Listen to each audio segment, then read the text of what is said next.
शंकर कह रहे हैं, माँ उमा से, माँ पार्वती से मेरा महेश कह रहा है, मेरा बाबा भोलेनाथ, मेरा बाबा विश्वनाथ, मेरा त्रिकालदर्शी कैलाशी अविनाशी कह रहा है, हे पार्वती, एक पीला एक बेल जो मुझे समर्पित करता है, और समर्पित करने के बाद उस बेल की महत्वता देखिए, जो बैसाख महीने में बाबा शंकर को जो चढ़ाया जाता है और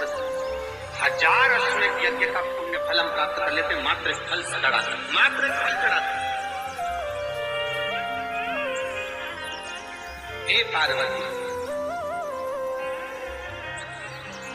संसार का मनुष्य जब मुझे वो बेलपत्र समर्पित कर, वो बेल का फल समर्पित करता है, पार्वती वो फल जो मुझे चढ़ता है, फिर मैं भले नर्मदा के जल से निकला हुआ कंकर शंकर क्यों ना हूं, फिर चाहे मैं गंगा के जल से निकला हुआ कंकर शंकर क्यों ना हूं,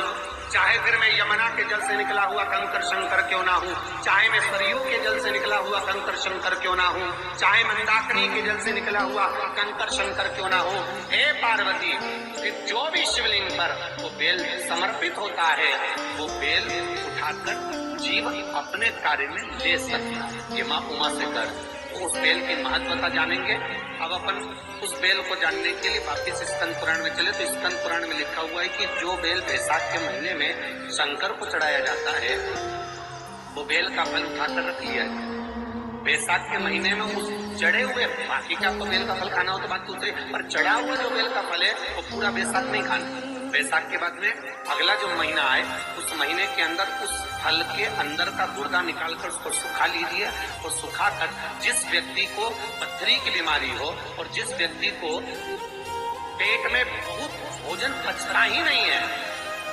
पूरा शरीर पाचन क्रिया बेकार हो गई, उस व्यक्ति को केवल 7 दिन तक शंकर पर चढ़ा हुआ वो बेलपत्र प्रदान कर दीजिए, पथरी भी बाहर और पाचन क्रिया भी ठीक, जिंदगी भर तकलीफ नहीं। उस बैसाख में उस फल की इतनी महत्वता बाबा भोलेनाथ स्कंद पुराण, लिंग पुराण, नर्मदा पुराण, पद्म पुराण के अंतर्गत, शिव महापुराण के अंतर्गत वर्णन, उसकी महत्वता है। तो बेल का फल साधारण नहीं, मंदार का जो पुष्प होता है, आंकड़े का जो फूल होता है, सफेद कलर का भी होता है और एक गुलाबी कलर का भी होता है, देखा है आपने? बोलो जम के बोलो, देखा है ना? गुलाबी कलर का जो पुष्प होता है वो, आप मंदार का, आंकड़े का जो गुलाबी कलर का पुष्प होता है, आप टीवी पे देख रहे होंगे, एक सफेद देख रहे होंगे, एक मंदार का गुलाबी फूल, नीला कलर का फूल है। जो नीला कलर का जो पुष्प होता है, गुलाबी कलर का जो आंकड़े का फूल होता है, प्रयास करना, जब किसी विषम परिस्थिति में फंस कर, विषम परिस्थिति, जब आपको लग रहा है कि मुझे बहुत भय लग रहा है, कुछ बुरा होने वाला, आपको लग रहा है आज मेरी उल्टी आंख बहुत भड़क रही, कुछ गड़बड़ होने वाला, आपको लग रहा है मेरी सीधी आंख भड़क रही, कुछ गड़बड़ होने वाला, तब केवल वो नीला जो गुलाबी पुष्प है मंदार का, उसको कहीं से लाकर शिवालय में अशोक सुंदरी वाली जगह पर स्पर्श कर शिवलिंग पर आप चढ़ा दीजिए। आपकी विषम परिस्थिति कैसी भी होगी, वो रास्ता बनाकर बाहर निकल जाए। केवल 3 दिन ऐसे रहेंगे, 3 बार ऐसे रहेंगे, 3 तिथियां ऐसी रहेंगी, 3 समय ऐसा रहेगा जिस समय पर तेरे द्वारा निर्मित शूल को भी शिव धारण करेगा और जगत का कल्याण करेगा। 3 दिन, 3 तिथियां, 3 बार, 3 नक्षत्र, 3 घड़ी, 3 पल, जिसमें बाबा शूल भी धारण करते हैं, और शूल अकेले धारण नहीं करते महाराज। जो धतूरा होता है ना, दर्शन करें, धतूरे के कांटे कांटे सा होता है धतूरा, तो वो धतूरे के साथ में बाबा शूल धारण करते हैं, बेलपत्री के शूल को। ये बहुत बहुत आनंदमय कथा है महाराज, जिसके जीवन में हमेशा कांटे ही मिले हैं। बेटी बड़ी हुई तो घर में मायके में दुख देखा, और मायके से गई ससुराल में तो ससुराल में दुख देखा, ससुराल में भी दुख देखने के बाद में भी पति को बहुत कुछ काम खुलवाया, बहुत धंधे खुलवाए, नौकरी लगवाई, पर वो पति बार बार छोड़ कर आ गया, बार बार तकलीफ भोग रहा है, बार बार कष्ट भोग रहा है। फिर थोड़े दिन काम करता है, थोड़े दिन छूट जाता है, फिर व्यापार में बढ़ता है, फिर छूट जाता है, फिर कोई दुकान खुल गई, थोड़े दिन अच्छी चली, फिर वापस वहीं घर पर आकर बैठ गया। अर्थात उसके जीवन में वो शूलता चल रही है। बाबा देवाधिदेव महादेव कहते हैं कि 3 घड़ी 3 पल 3 नक्षत्र 3 समय 3 दिन में जो शूल मुझे समर्पित करता है उसके जीवन से मैं शूल हटा देता। वो 3 दिन लिखे स्कंद पुराण। बैसाख महीने में जो प्रदोष आती है, बैसाख के महीने में बहुत ध्यान से सुनना भाई, जो अपनी जिंदगी से बहुत तंग आ गए हो, परेशान हो गए हो, कष्टमय जीवन जी रहे हो, बहुत दुखी हो गए हो, उनके लिए ये स्कंद पुराण का चरित्र फिर मिले ना मिले, आप प्रेम से सुनिए। आओ, पहला बैसाख महीने की प्रदोष, चाहे वो शनिचरी प्रदोष हो, चाहे रविवार की हो, सोमवार की हो, मंगल की हो, बुधवार की हो, गुरुवार की हो, शुक्रवार की हो, शनिवार की हो, कोई भी वार की हो, पर बैसाख महीने की प्रदोष, प्रदोष काल में शाम का समय सूर्य डूब रहा हो, बस डूबा ही हो, और उस समय पर सूर्य के डूबन के तुरंत बाद बाबा को धतूरे के साथ में बेलपत्री ना चढ़ाते हुए बेलपत्री के वृक्ष के 7 कांटे बाबा के शिवलिंग पर समर्पित करे जाते हैं। महाराज, अपनी जिंदगी में अड़चनों को हटाने के लिए फिर आप जिस व्यापार में उतरे, जिस व्यवसाय में उतरे, जिस नौकरी में उतरे, आप दिल से करें, आपको तरक्की मिलेगी। आप हार नहीं सकते, नीचे नहीं आ सकते, उन्नति पर ही चढ़ेंगे। एक वैशाख मास प्रदोष, दूसरा शिवरात्रि के दिन मध्याह्न का समय। महाराज, जो बड़ी शिवरात्रि होती है माघ की, बड़ी शिवरात्रि के अंतर्गत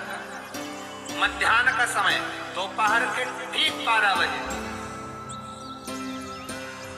चाहे फिर वो कोई भी दिन हो, हमारा शिवरात्रि जिस दिन पड़ रही हो,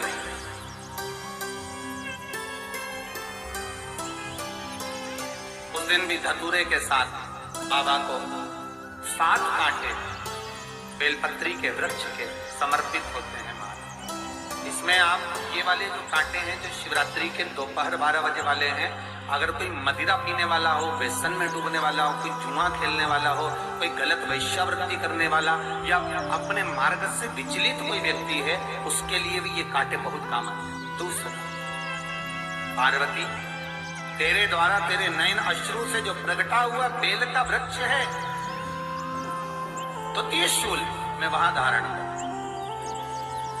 तृतीय शूल, तीसरा शूल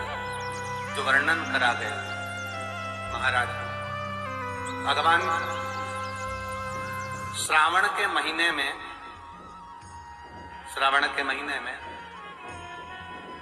जो भी दूसरा सोमवार पड़े, जो भी पड़े, श्रावण के महीने का दूसरा सोमवार। आप सबको पहले भी श्रावण के महीने में जो कथा कही उसका व्याख्यान वर्णन करा कि श्रावण का महीने का महत्व क्या है, वो भी आपको ऑनलाइन कथा में आप लोग सुन चुके हैं। लाइव कथा में श्रावण का पूरा महत्व बताया था कि श्रावण के महीने में शंकर भगवान को पूरा लेखा जोखा का भार प्रदान किया गया। दूसरा सोमवार, श्रावण के महीने का जो दूसरा सोमवार होता है, उस दूसरे सोमवार में रात्रि के समय पर, अर्थात शास्त्र अब घड़ी और पल का स्मरण करेंगे तो रात्रि के बजेंगे 10 से 12 बजे, मारे 10 से 12 के बीच में धतूरे के साथ बाबा को शूल समर्पित होता है। महाराज, ये भी हमारी बाधाओं को, हमारी तकलीफों को, व्यापार व्यवसाय के लिए, नौकरी सर्विस के लिए, बहुत सारे एग्जाम में आप बैठ लिए, गवर्नमेंट एग्जाम के लिए बैठ लिए, नहीं हो रहा, ये 3 बार मेरे शंकर को बेलपत्री के वृक्ष के शूल समर्पित होते हैं, उसका आनंद पाओ और उससे अपने को सुख प्राप्त हो। बेल का जो फल होता है, बेलपत्री का फल, उसका जैसे गुर्दा, उसके अंदर का जो भाग होता है बेल का, उसको अग्नि में जलाकर उसकी भस्म तैयार कर छान कर जब जब आपके यहाँ विद्वान ब्राह्मण शिव जी का अभिषेक कराते हैं, पूजन कराते हैं, तो उसमें लिखते हैं पूजन के साहित्य में बेलपत्री, धतूरा, दुर्वा, ये उसमें नीचे लिखेंगे भस्म। लिखते कि नहीं लिखते? लिखते हैं ना। भस्म अभिषेक में चाहिए रहे, तब उस भस्म का थोड़ा सा भी भाग आप अगर शिव को समर्पित कर रहे हो तो ये जान लें कि शंकर मनवांछित फल प्रदान कर रहे हैं, शिव फल प्रदान कर रहे हैं। बेलपत्री के वृक्ष के नीचे बैठकर हाथ